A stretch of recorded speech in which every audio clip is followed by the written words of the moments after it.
एक छोटा सा किस्सा सुना रहा हूँ, जरा गौर से सुनिएगा। एक आदमी ट्रेन में सफर कर रहा था। संडे मॉर्निंग थी और उस ट्रेन में शांति का माहौल था। कोई तरह की हलचल नहीं, ना ही शोर शराबा। जो भी लोग उस ट्रेन में थे या तो वो कुछ पढ़ रहे थे या तो वो झपकी ले रहे थे। उसके इस ट्रेन सफर में एक आदमी एक स्टेशन से अपने 2 बच्चों के साथ उसके डिब्बे में चढ़ा। बच्चों के आते ही वहां का माहौल एकदम बदल गया। बाकी ऑलमोस्ट सारे को पैसेंजर्स काफी डिस्टर्ब हो गए थे उन बच्चों के शोर शराबे से। पर इस बीच उनके पिता शांत एक कोने में बैठे थे बिना उन बच्चों को कुछ कहे। अब हमारे इस दोस्त से रहा ही नहीं गया और उसने उस पिता से पूछ ही लिया कि भाई साहब अपने बच्चों को क्यों नहीं शांत कर रहे, बाकी सब डिस्टर्ब हो रहे हैं। पिता ने धीरे से उसे बताया कि 2 दिन पहले इन बच्चों की माँ गुजर गई थी। पिछले 2 दिन रात ये दोनों बच्चे रो ही रहे थे। आज मैं इन दोनों को उनके मामा के वहां ले जा रहा हूँ। अपने माँ के निधन के बाद ये 2 दिन बाद शांत हुए हैं। 2 दिन के बाद इन्होंने रोना बंद किया है और इतने खुश भी हैं, तो मैं इनको कैसे चुप करूं? ये सुनकर हमारे दोस्त एकदम से पिघल गए। उनका माइंडसेट और उनका वर्ल्ड व्यू, पैराडाइम शिफ्ट हो गया।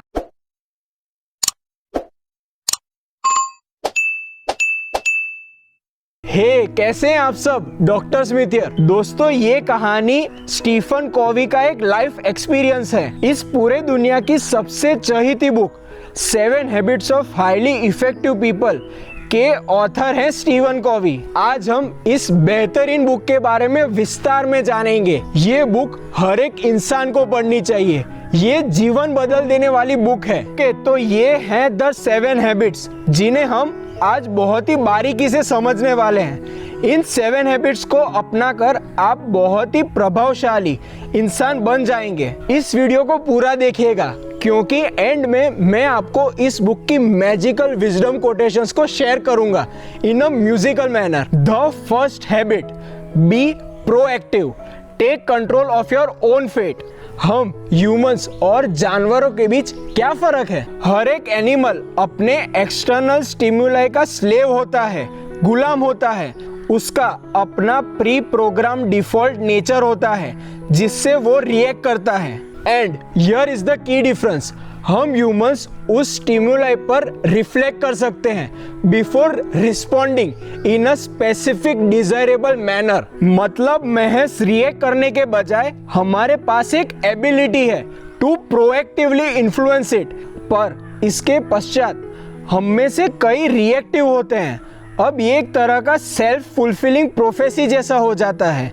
Victim mindset and out of control lifestyle. Proactive लोग अपनी रिस्पॉन्सिबिलिटी को पहचानते हैं। Response plus ability, that is the ability to choose how you will respond to a given stimuli or situation. I strongly recommend watch my video on the man's search for meaning.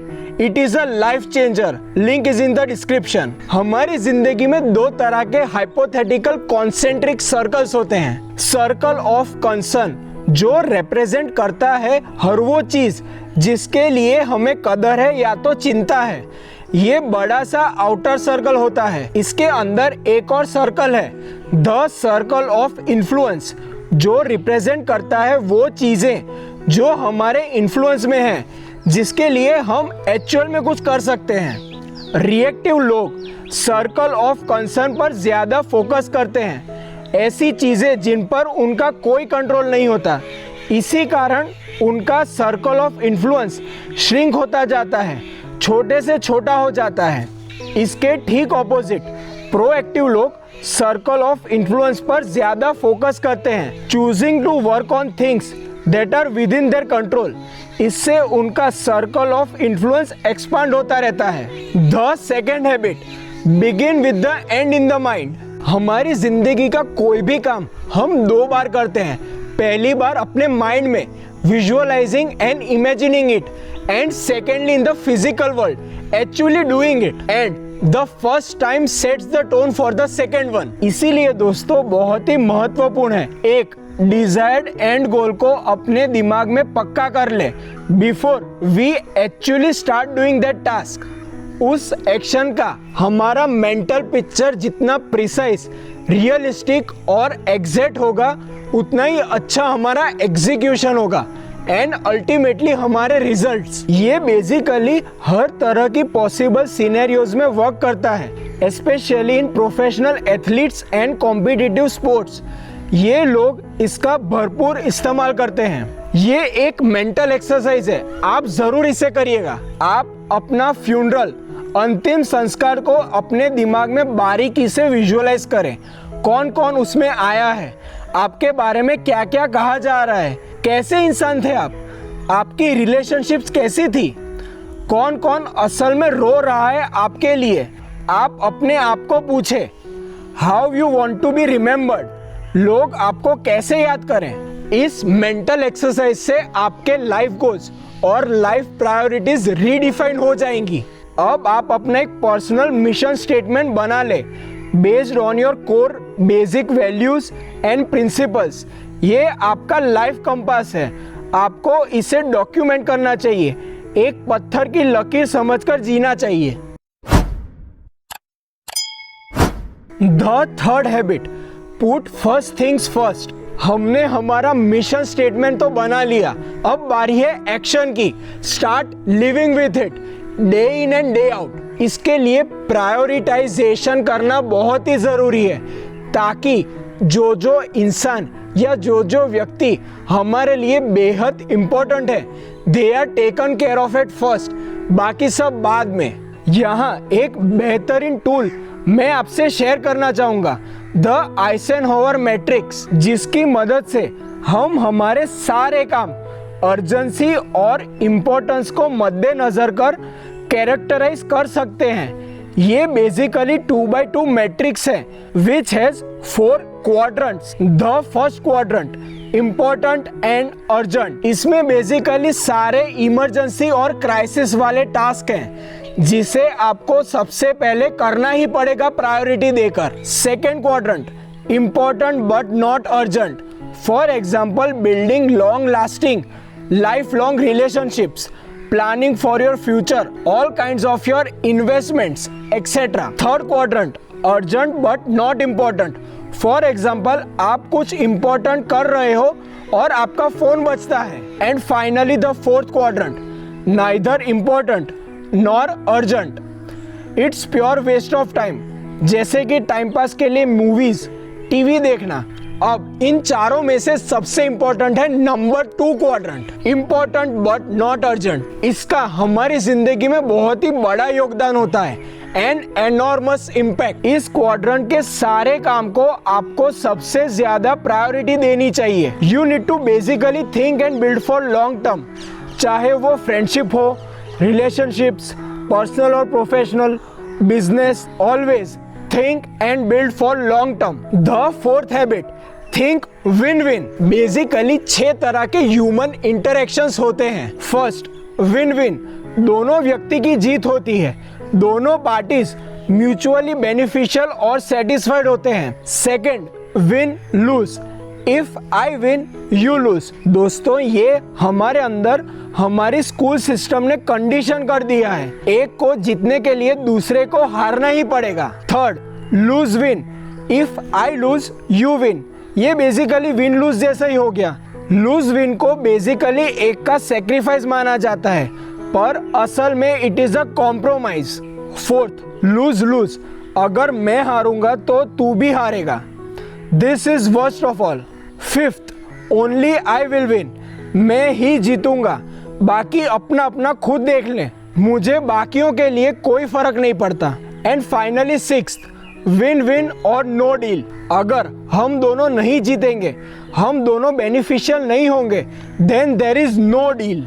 The best option is win win, पर backup के लिए win win और no deal रखना चाहिए. अगर हम अपने दिमाग में नो डील का ऑप्शन ओपन रखते हैं तो हम लिबरेट हो जाते हैं. हम उस व्यक्ति को मैनिपुलेट नहीं करेंगे, ना ही अपना एजेंडा उस पर थोपेंगे. विन विन सोचने के लिए आपको करेजियस होना पड़ेगा. इससे आपकी हर रिलेशनशिप स्ट्रेंथन हो जाएगी. It will just blossom. हम सब एक strong long lasting relationships experience कर पाएंगे. सो अगली बार अपने रिलेशनशिप इंटरेक्शन में विन विन जरूर याद रखिएगा। The fifth habit, seek first to understand and then be understood. फर्ज करिए आप नए चश्मे बनवाने जा रहे हो अपने चश्मे वाले के वहां। अब बजाय आपके नंबर चेक करे, वो अपने खुद के चश्मे आपको थमा दे रहा है, कह रहा है कि मुझे इसमें बहुत ही साफ दिख रहा है, इसलिए आपको भी साफ दिखेगा। अब बताइए, क्या आप वहां देर तक रहना चाहेंगे? क्या आप वहां फिर से फ्यूचर में जाना चाहेंगे? ये थोड़ा एक्सट्रीम एग्जाम्पल था, बट हमारी डे टू डे लाइफ में ये कई बार होता है। Personal prescriptions and quick fix solutions. Fifth habit का पहला पार्ट कहता है कि सीक फर्स्ट टू अंडरस्टैंड। हमारे सारे ह्यूमन रिलेशनशिप इंटरेक्शंस में हमें सबसे पहले सामने वाले का स्टैंड पॉइंट, पर्सपेक्टिव समझना चाहिए, और ये पॉसिबल है विथ एम्पैथेटिक लिसनिंग। सहानुभूति से सुनकर हम उस इंसान के emotions, world view, body language, moods को हम समझ पाएंगे। अब इस फिफ्थ हैबिट का दूसरा पार्ट है देन टू बी अंडरस्टूड। सामने वाले को समझने के साथ साथ आपको खुद को भी समझाना पड़ेगा, नहीं तो इतना एफर्ट कर आप लूज विन सिचुएशन में चले जाएंगे, विच इज प्रेटी टॉक्सिक। अब आप इसे कई नाम दे सकते हैं, कॉम्प्रोमाइज, सेक्रीफाइस, लव, या कोई भी नाम ले ले। It is not helpful at all.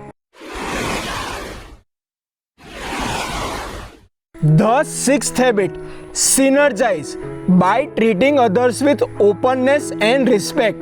Synergy का बेसिक मतलब होता है 1 + 1 = 3 और even more.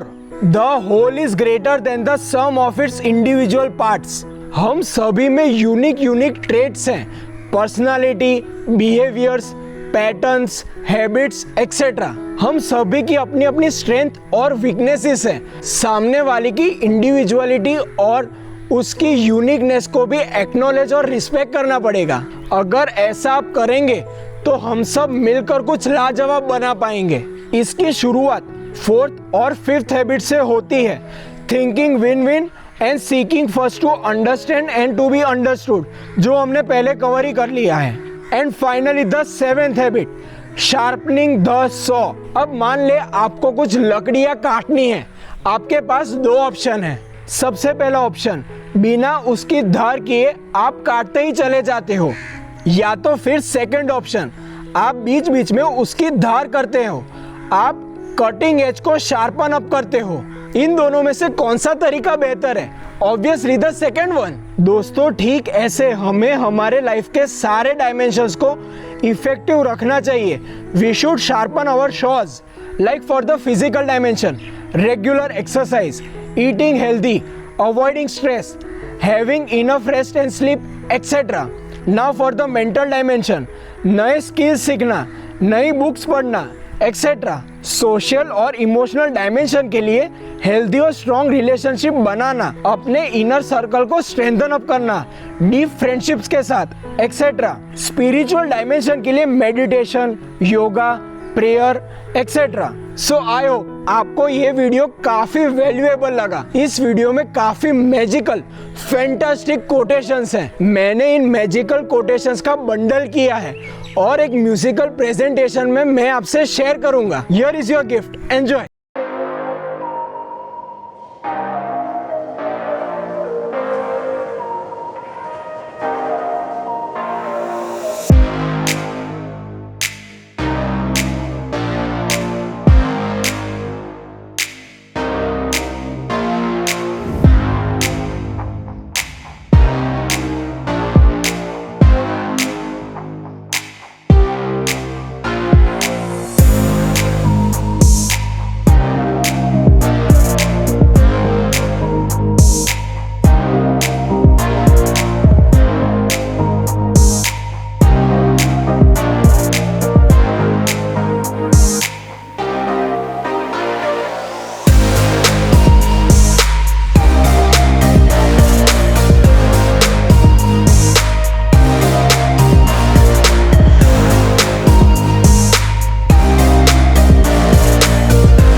ओके दोस्तों, अपने फ्रेंड्स और फैमिली के साथ ये वीडियो को जरूर शेयर कीजिएगा.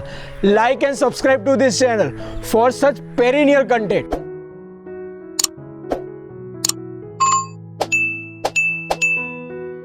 Okay friends, catch you around. Peace. Thank you.